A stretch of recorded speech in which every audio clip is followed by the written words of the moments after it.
Falahi stock market analysis में आपका स्वागत है दोस्तों। आज हम बात करने वाले हैं जय भारत मारुति स्टॉक्स के बारे में।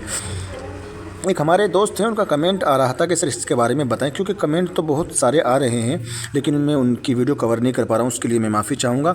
ठीक है, लेकिन मैं सबकी वीडियो बनाने की कोशिश कर रहा हूँ। थोड़ा सा मैं भी बिजी हूँ, लेकिन मैं इंशाल्लाह कुछ दिनों के यही बात इंशाल्लाह सबकी वीडियो बनाकर अपलोड करूँगा। कोशिश मेरी यही है कि एक एक कमेंट पढ़कर मैं वीडियो बनाने की कोशिश करूँगा। ठीक है दोस्तों, चलते हैं मकसद असली की तरफ। लेकिन वीडियो को शुरू करने से पहले आपसे छोटी सी रिक्वेस्ट मैं कर देता हूँ, अगर आपने अभी तक चैनल को सब्सक्राइब नहीं किया तो जरूर चैनल को ज़रूर सब्सक्राइब कर दीजिएगा, बेल आइकन को दबाना ना भूलें।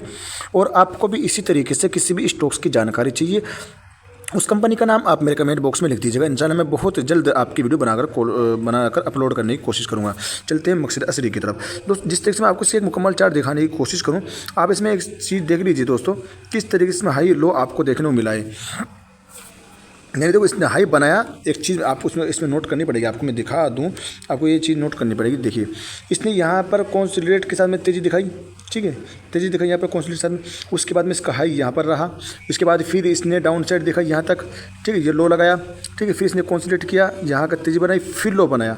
लो बनाने के बाद में इसने हाई बनाया यहाँ तक, और ये आज का हाई है। यहाँ पे नीचे हाई बनाया और यहाँ पर आपको ऊपर में हाई बनाया। अभी ये हाई बनाएगा तो इसका हाई यहाँ पर बनता हुआ नजर आएगा। इसके ऊपर में देखो, इसका मैं आपको क्लियरली दिखा दूँ, एक चीज़ मैं दिखाने की कोशिश करूँगा तो आपकी समझ में आएगी। देखो, ये इसका हाई यहाँ पर था, कितने का था, करीब करीब 100 रुपये के आसपास का इसने हाई बनाया। उसके बाद में इसका जो दूसरा हाई था मोटा मोटी 136 रुपये का हाई बनाया। 136 रुपये का हाई बनाने के बाद में इसका रिसेंटली जो हाई बनाया इसने अभी 144 का हाई बनाया। यानी हाई बनाया, यानी जब हाई बनाता है तो हाई के हाई ऊपर में बनाता है, नीचे में नहीं बनाता है, यानी लो पे लो नहीं बनाता है, हाई पे हाई बनाता है।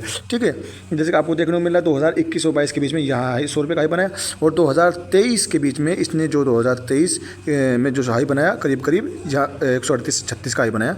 ठीक है, और 2024 की अगर हम बात करें, 2024 में जो इसने हाई बनाया करीब 145 का, और मुझे उम्मीद है ये 145 का नहीं 150 का हाई बनाएगा। ठीक है, वो सबसे पहले मैं आपको अब इसकी सपोर्ट रेजिस्टेंस किधर लेगा। देखो, ये स्टॉक देखो, यहाँ पर आपको एक चीज़ देखनी पड़ेगी। एम पैटर्न इसने बनाया है, जैसे कि आप देख पा रहे हैं, आपको नज़र भी आ रहा होगा। यहाँ पर एम पैटर्न आपको बनता हुआ नज़र आया, लेकिन एम पैटर्न जो बनाया आपको इस तरह बनता हुआ नज़र आया। अभी आपको कॉन्सेंट्रेट ऊपर नीचे करता हुआ नज़र आ रहा है। अब इसके टारगेट किधर रहने वाले, कहाँ पर जाने की संभावना बनती है, तो मैं पहले इसने आपको एक चीज़ दिखाऊँ। यहाँ पर इसने सपोर्ट लिया 114 रुपये के आसपास, पहला सपोर्ट यहाँ पर लिया दोस्तों। ठीक है, उसके बाद दूसरा सपोर्ट इसने लिया करीब करीब 120 रुपये के आसपास में। आपके तीसरा सपोर्ट जो लेगा ना, करीब करीब 125 रुपये का अपना सपोर्ट बनाएगा, यानी अपने 125 का अपना एक बेहतरीन सपोर्ट बनाकर ये आपको ऊपर की तरफ जाता हुआ नजर आ सकता है। लेकिन कुछ लोग ये पूछ रहे हैं इसमें गिरावट किस वजह से हो रही है, मैं बिल्कुल बताऊंगा। इसकी वजह यही है कि इसमें गिरावट जो भी हुई मैं बताऊंगा, इसी वीडियो के अंदर बनी रही है। ठीक है, बस आपको ये लेवल याद रखनी है 143-44। ठीक है, यानी 145 छोड़िए 150, 150 के ऊपर में जिस दिन ये स्टॉक चला गया और 150 के ऊपर में सस्टेन हो गया, तो उस दिन के बाद में ये स्टॉक आपको फिर से 100 रुपये 125 पे देखने को नहीं मिलेगा। 150 के ऊपर में इस स्टॉक को सस्टेन होने दीजिए।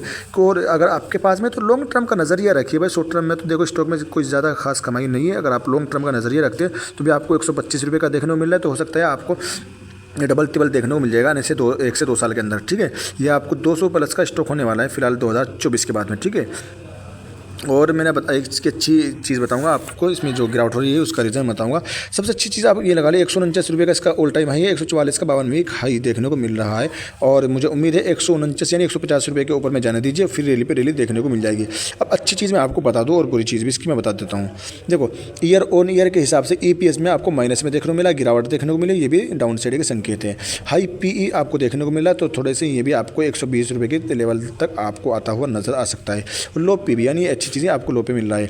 और 1359 करोड़ का मार्केट कैप है, 103 रुपये की बुक वैल्यू देखने को मिल रही है, यानी करीब करीब बुक वैल्यू के आसपास में ही। ज़्यादा अभी तक इसमें कोई हमें चढ़ावा नहीं मिला है। आपके बुक वैल्यू थोड़ा सा महंगा मिल रहा है, करीब करीब 1.5% के आसपास में डिविडेंड देती है। फेस वैल्यू 5 है। ठीक है दोस्तों, और ताकत और कमज़ोरी की बात करें तो भाई यहाँ पर नज़र डालिए, आप बिल्कुल देखिए, चश्मा लगा लीजिए, अगर नहीं नज़र आ रहा है तो बिल्कुल नज़रों से देख लीजिए।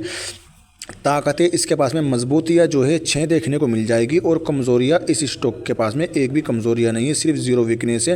वीकनेस डाटा कुछ भी नहीं है, कमज़ोरी डाटा इसका कुछ भी आपको देखने को नहीं मिल रहा है दोस्तों। ठीक है, तो कमज़ोरी तो इसके पास में नहीं है।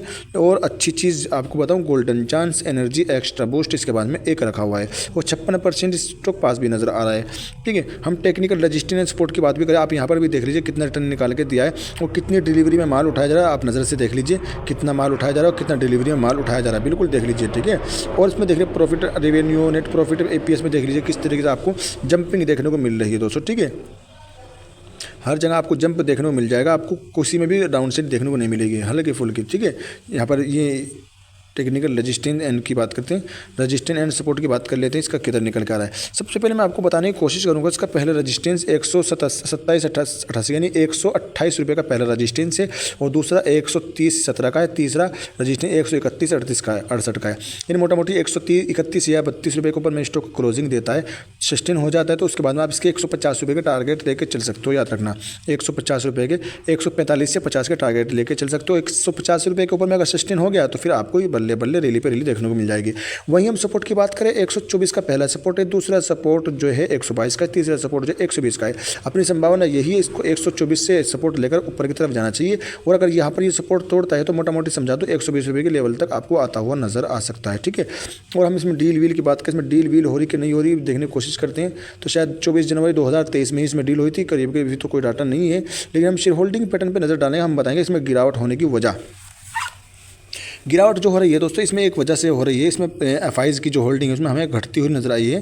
एफआईज ने अपनी होल्डिंग बेची है, इस वजह से आपको डाउन साइड देखने को मिल रही है। ठीक है, आप देख लीजिए, यहाँ पर आपको प्रमोटर की होल्डिंग देखने को मिल जाएगी 59.35 की। ठीक है, प्रमोटर की होल्डिंग में कोई बदलाव, कोई चेंजिंग नहीं है, नए बाई किया नए सेल किया। ठीक है, लेकिन एफआईज की होल्डिंग में हमें हल्की फुल्की गिरावट देखने को मिली है, जिस वजह से आपको ये स्टॉक डाउन साइड में देखने को मिल रहा है।